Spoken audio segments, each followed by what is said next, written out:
this opportunity to introduce our panel for today for the panel discussion. We have one person that's running late. She'll be coming in, Alicia Marion, who is the director of the Artist Village. Okay, I would like to start by introducing Margaret Edwin-Toski. Is that correct? Yes. Okay, received her BFA in acting from Wayne State University. That same year, she was hired to the Second City Detroit Touring Company, and then to the Main Stage Resident Company, writing and performing for 10 original reviews. Over the last 10 years, Margaret spearheaded numerous improv, sketching writing, corporate theater, and improv education programs in Detroit metro areas at venues such as Planet Ant Theater, Gym, and Century Theaters, and the Bold Family YMCA.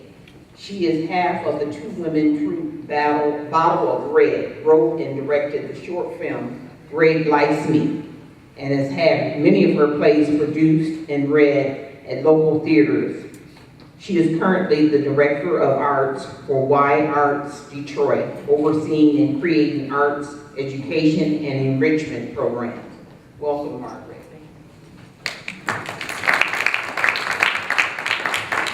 Our next, this is a couple, Bruce Hunt and Deborah White Hunt, when it comes to the stage, are a dynamic husband and wife team that founded the Detroit Windsor Dance Academy and companies in 1984. Bruce Hunt operates as the executive director and has a long history of commitment to the arts and the youth of greater metropolitan Detroit area. Deborah White Hunt is the artistic director who has a very impressive background in dancing with 40 years of experience. I started off in the performing arts, specifically with a background in improvisation. So I'm going to go a little off the cuff today, but I wanted to talk a little bit about a transition that happened in my life that I think many of you may be going through now, which is wearing two hats. Having the hat of an artist or a creative person, and wearing the hat of a business person, entrepreneur. It was a very, very frightening transition for me. As a creative person, you wish that the old system of finding a rich sponsor to keep you living, a la Shakespeare or the great composers, still existed, but unfortunately it does not. So therefore you must make some money out of the brilliant things that you create. And as someone who got a theater degree, which is completely useless in the realm of business, and in general, really, the idea of having to do this business work was very daunting. That said, when I left Second City after a few years of paid artist work, I had to make things happen. And as David, I believe, right, from SCORE had mentioned, in Detroit you gotta hustle. But you can, because there's tons of opportunities, and things are extremely expensive like in other markets.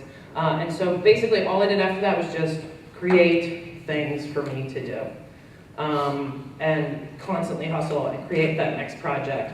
Not only to keep myself busy, but also to make opportunities for other artists. That's a big passion of mine.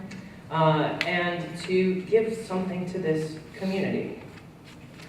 But that shift still, it took a good 10, 15 years until now when I have a real person job to really understand that just because you're an artist doesn't mean that you cannot navigate these waters. It's people talking to each other. It's not, you don't have to have a Harvard MBA to pull off a good arts program, right?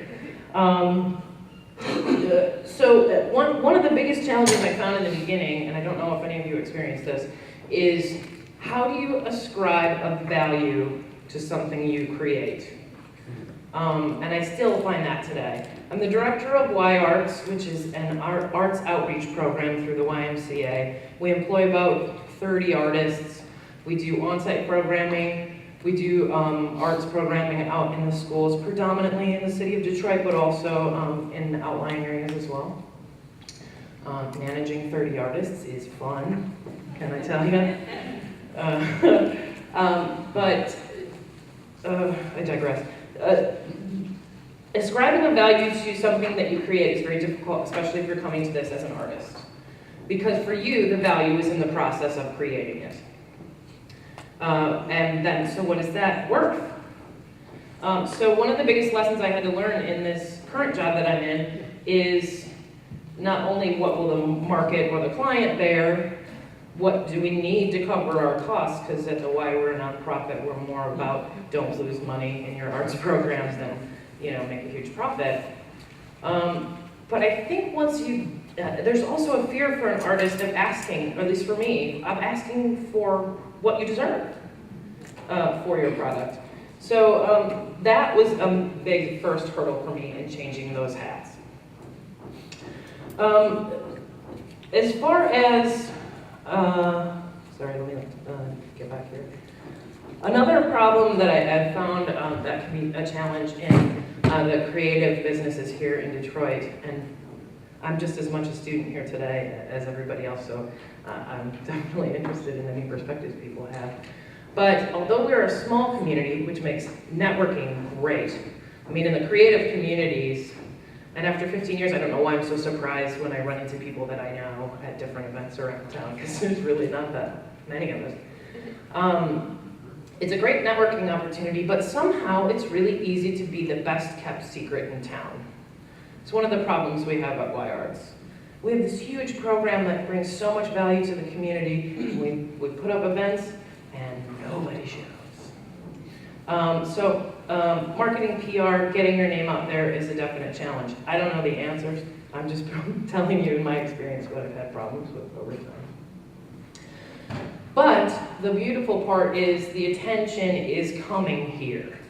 And this is a prime time for all of your creative industries.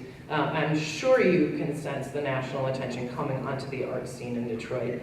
Now, if you go on a grandiose scale, everybody says it's going to be what Berlin was however many years ago, the art scene, and you know, soon we'll all be extremely famous and have all the boat drinks that you said we weren't going to have. Who said that? But it is coming, and this is the perfect stage because the momentum is there, but it's not too late to be in on the ground floor.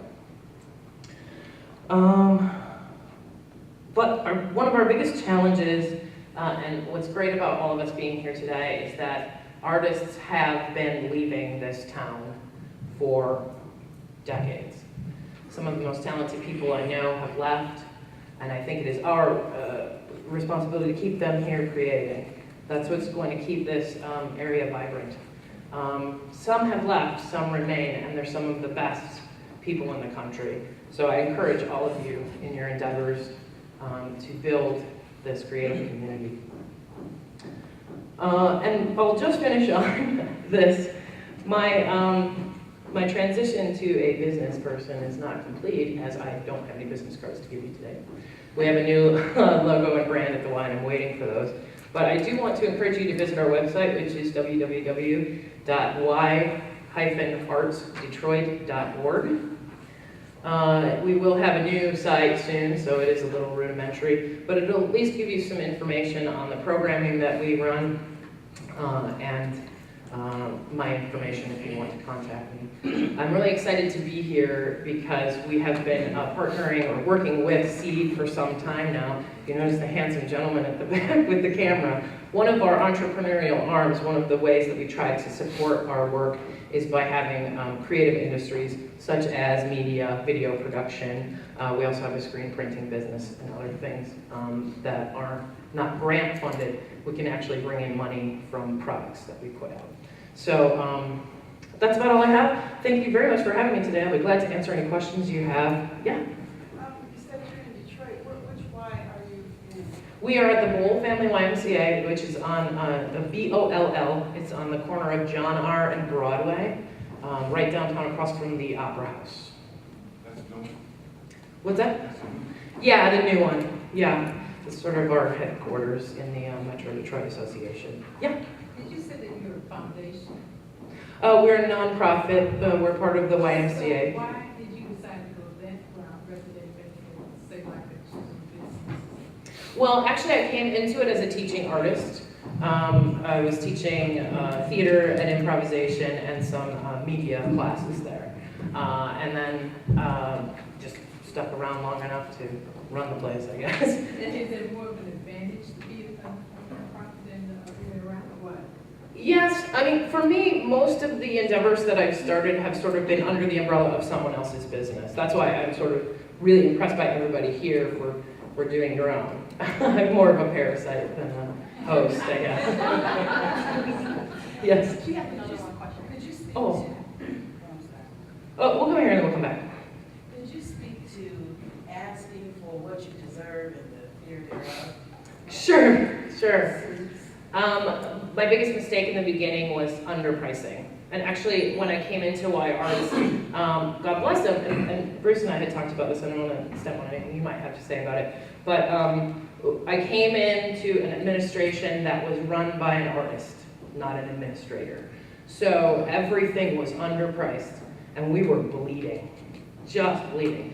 So I think it's a matter of saying to yourself, this is what we need to keep our business going. It doesn't mean that I'm trying to gouge somebody or take their money. That was the hard lesson for me to learn, because it was like, can I have $250 for this class? Right? Instead of, this costs this. But the value, I mean, because arts are so intangible, it's hard to pick. But really, my boss, who's Letitia McCree, who's really great with this stuff, helped me to learn, okay, let's list what you got to spend. Here's what your artists cost. Here's what your supplies cost. Payroll taxes. We pay a certain amount of money to the association of Ys for our lights and payroll and all that other stuff.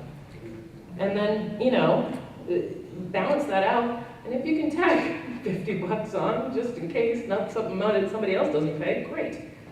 But the biggest part is don't be afraid to say the price, to ask for it. Yeah.